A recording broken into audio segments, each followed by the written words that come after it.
Now we're on Daf Chav Daled Amud Beis.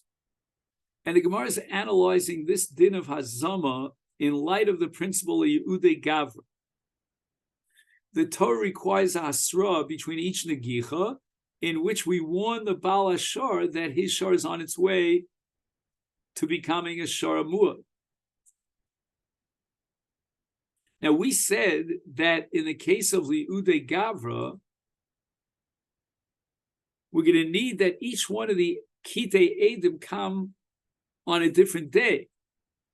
And each day will give the hasra to the owner of the shar. And if that be the case, how could we be mechayev kashazomam even to the kitos or rishonos? Again, there's going to be kat A on Sunday, kat B on Monday, kat C on Tuesday, in order to establish Yudi Gavra. What do the Eidim of Sunday and Monday have to do with Hazama? Lemru Hana Kanoi, Kamoi, each of these two first Kite Eidim of Sunday and Monday could say the following.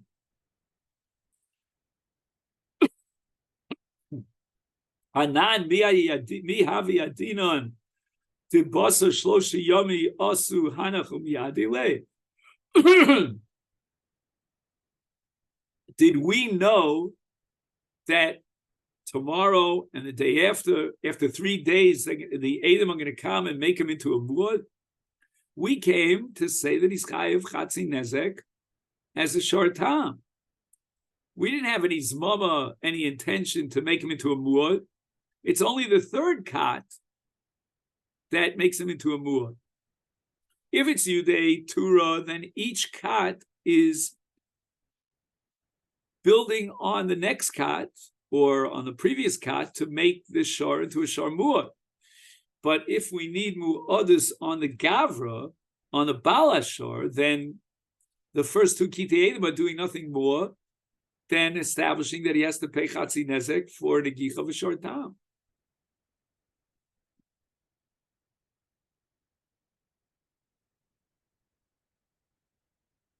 Amar Rav Ashi Amrita Shmaita Kamei Rav Kahana. So we're going to have a number of answers to this question. The first one is the answer of Kahana V'Yomer Li Udei Torah Minicha. Wait a second. And if I hold Udei Torah, then I understand full well why we're going to be mechayev the. One second.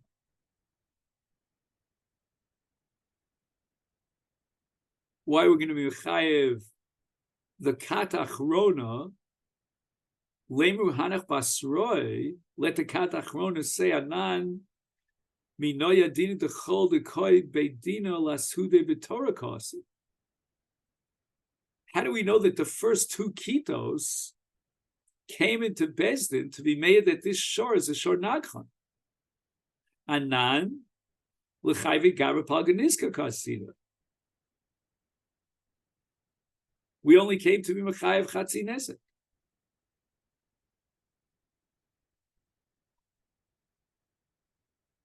So basically what the Gemara is saying is that if you hold Yudei Tura,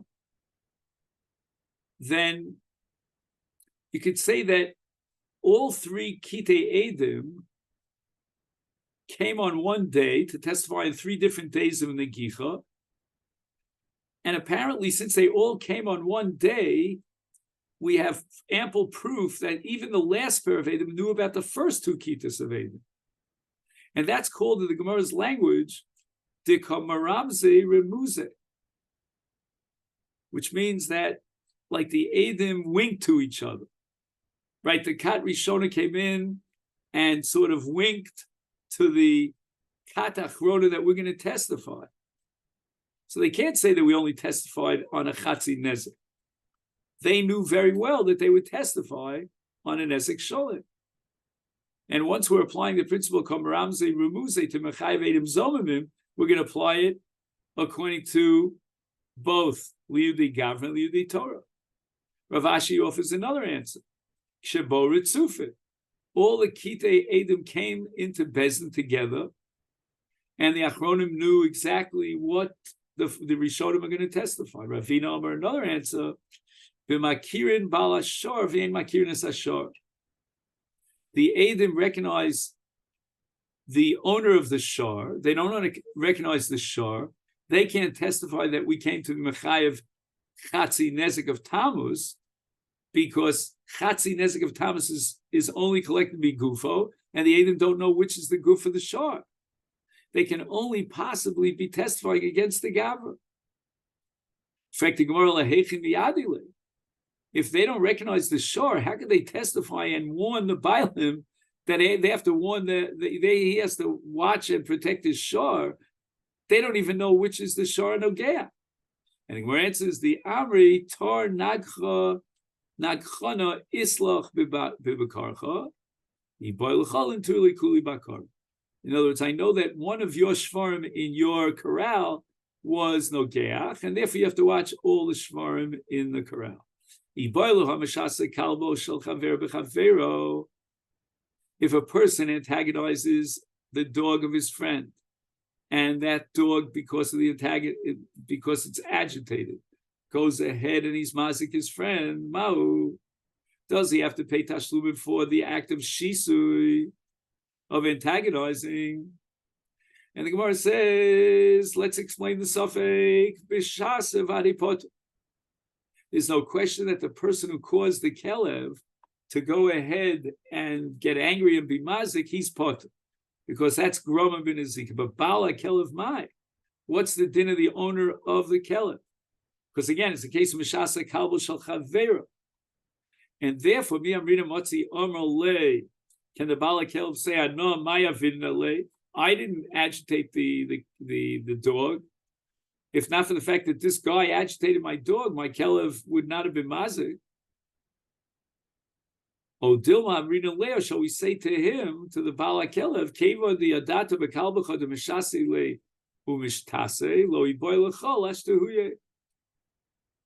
You knew and recognized the nature of your animal, of your dog, that if somebody would antagonize it, it would be antagonized, and out of anger would go out and damage someone, attack someone.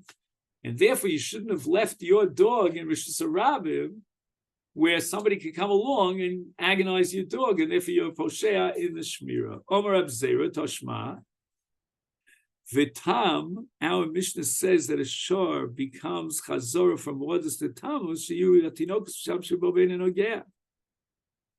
Right, that the children antagonize the shor, and yet it's not nogeach. Ha nogeach. Apparently, if the shor would be nogeach, as a result of this mishmush, of this antagonization, is chayav.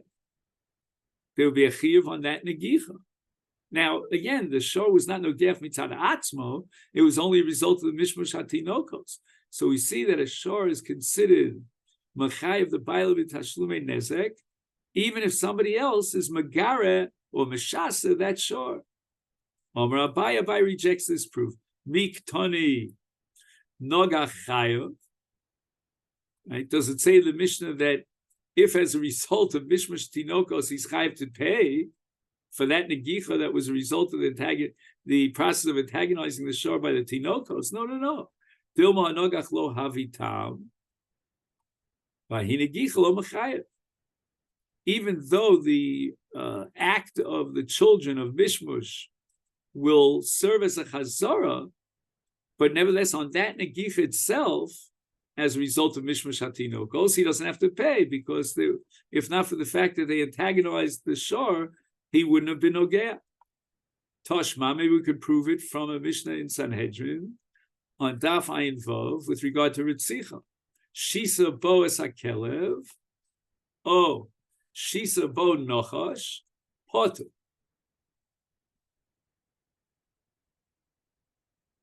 Now, it sounds like the Meshasa is potu, even though someone was killed, never as a result of the Shisui. That's called Groma. My love.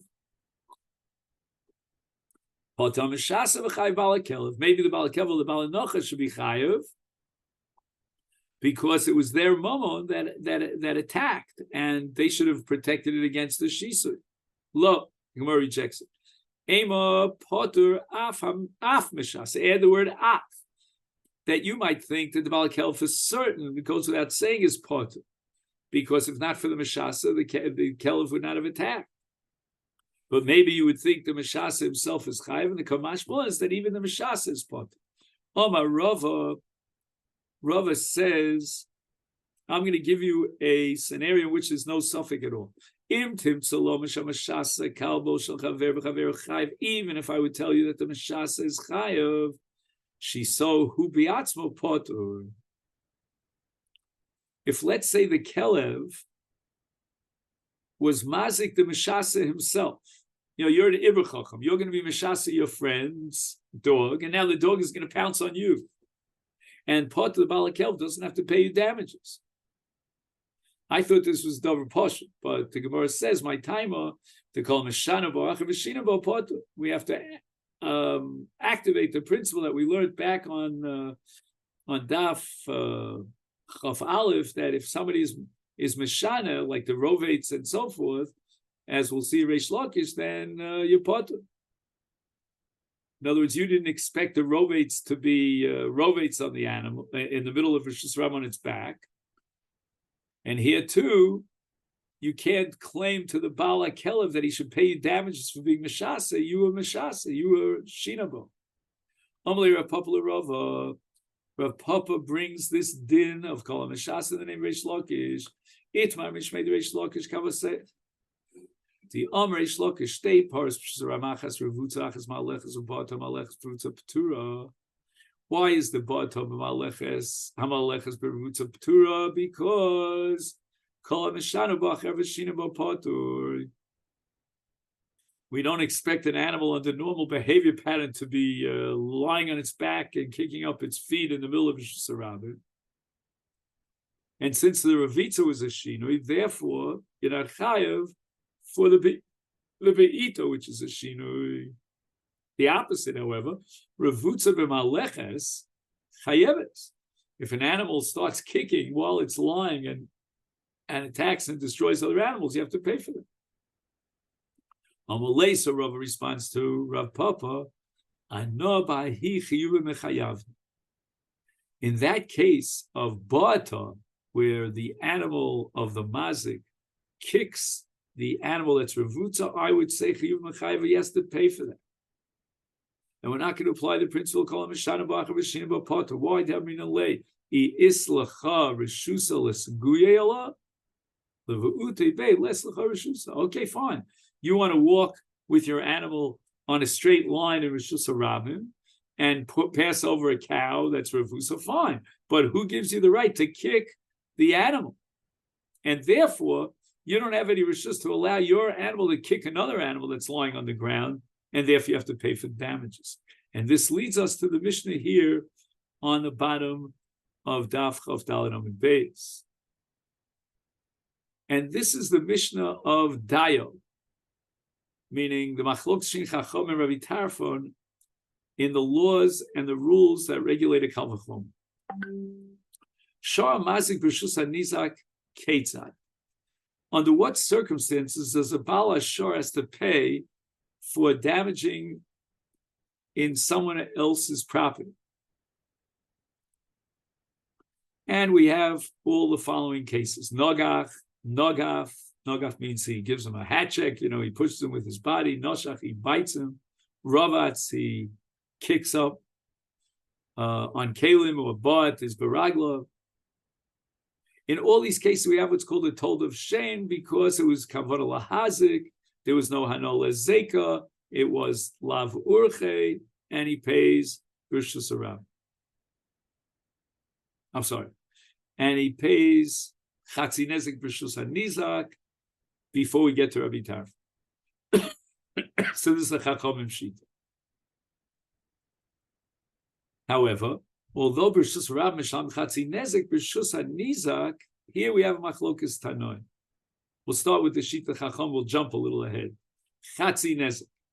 Even in the Rishus HaNizak, if the animal has not proven and established itself to be a muad, you pay Chatzi Nezek of Tam.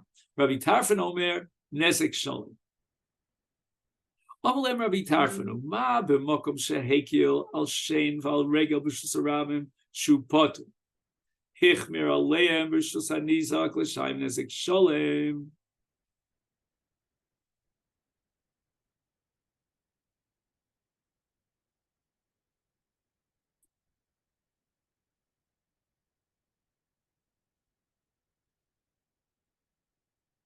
Now, the language of the Gemara is a little bit strange. We know that shein v'regel is potu b'shus harabim, and we know that Keren is chayav b'shus harabim. But what's this business of Hichmer aleim b'shus hanizak l'shalim nezek sholem?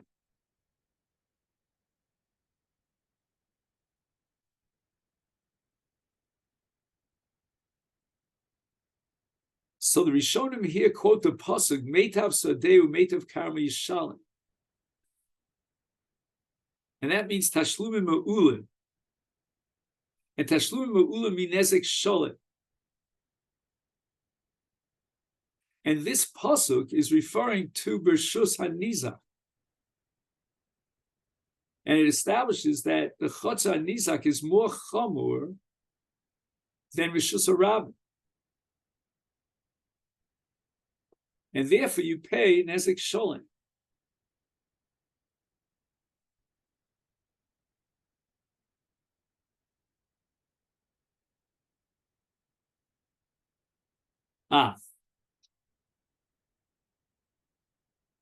We're referring here to Shein v'regel. I made a mistake. I jumped the gun a little bit. Sorry. And Shein v'regel are potu b'shus harabim, and chayav nezek sholem b'shus hanizak.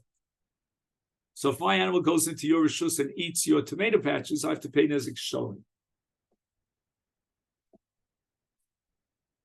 Now let's compare that to Keren. Mokum shifmer al Keren b'shus harabim. Now, although shein v'regel are potu b'shus harabim, Keren is chayav b'shus harabim. So the Torah was more machmir on Keren than it was on shein v'regel. Now again, when the Torah is machmir on Keren more than shein v'regel that you pay b'shus harabim, that's only chatzi nezek, l'shalim chatzi nezek. But nevertheless, if you compare it to shein v'regel and b'shus harabim, it's a chumrah. Is a nodin shenachmir ola b'shus hanizek l'shalim nezek sholem. We said that in shein v'regel, where the Torah is more makil than in Keren, you pay nezek sholem and b'shus hanizek. From the get-go. There's no muadus, there's no chatzi nezek. Is how much more so in Rishus HaNizak in the case of Keren, he should be paying nezek sholem.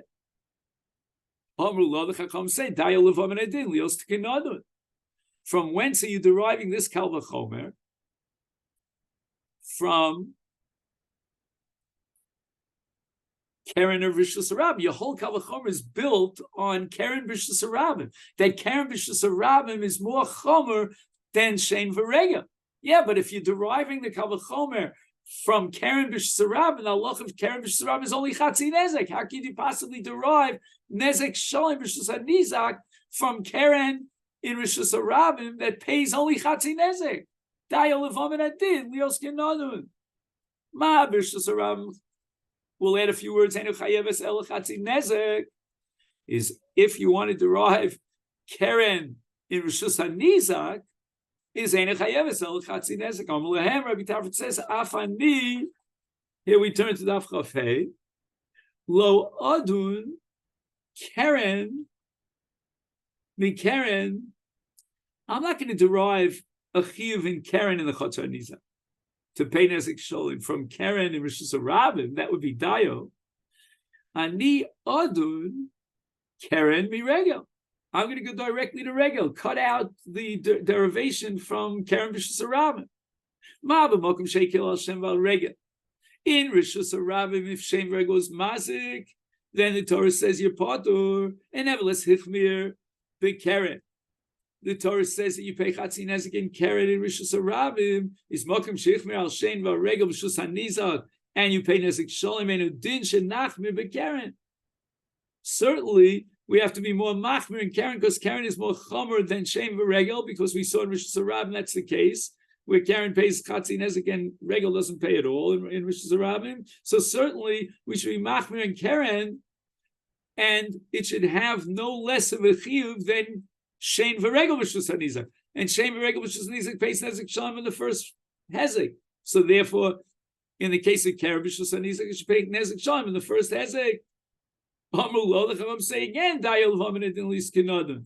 the end of the day, you're still deriving it from Karen B'Shus Rabin, because how did you know that Karen is more chomer than Regel from Karen B'Shus Rabin? Well, guess what? Karen B'Shus Rabin is only chayav chatzi nezek. So again, you're just doing somersaults in the air, and you're coming back to Dayo. Ma B'Shus Rabin chatzi nezek, a B'Shus Hanisa chatzi nezek. And this we're going to stop. Tomorrow we're going to learn that there are two ways of learning Dayo. And Rabbi Tarfon is going to distinguish in a very fundamental way between one category of Dayo and the other category of Dayo. In one category, Rabbi Tarfon is fully on board, and he's going to accept the principle of Dayo, but not in another category of Kal V'chomer where Rabbi Tarfon rejects Dayo. Okay, then that's for tomorrow. I'll bid you a good night. Thank you so much.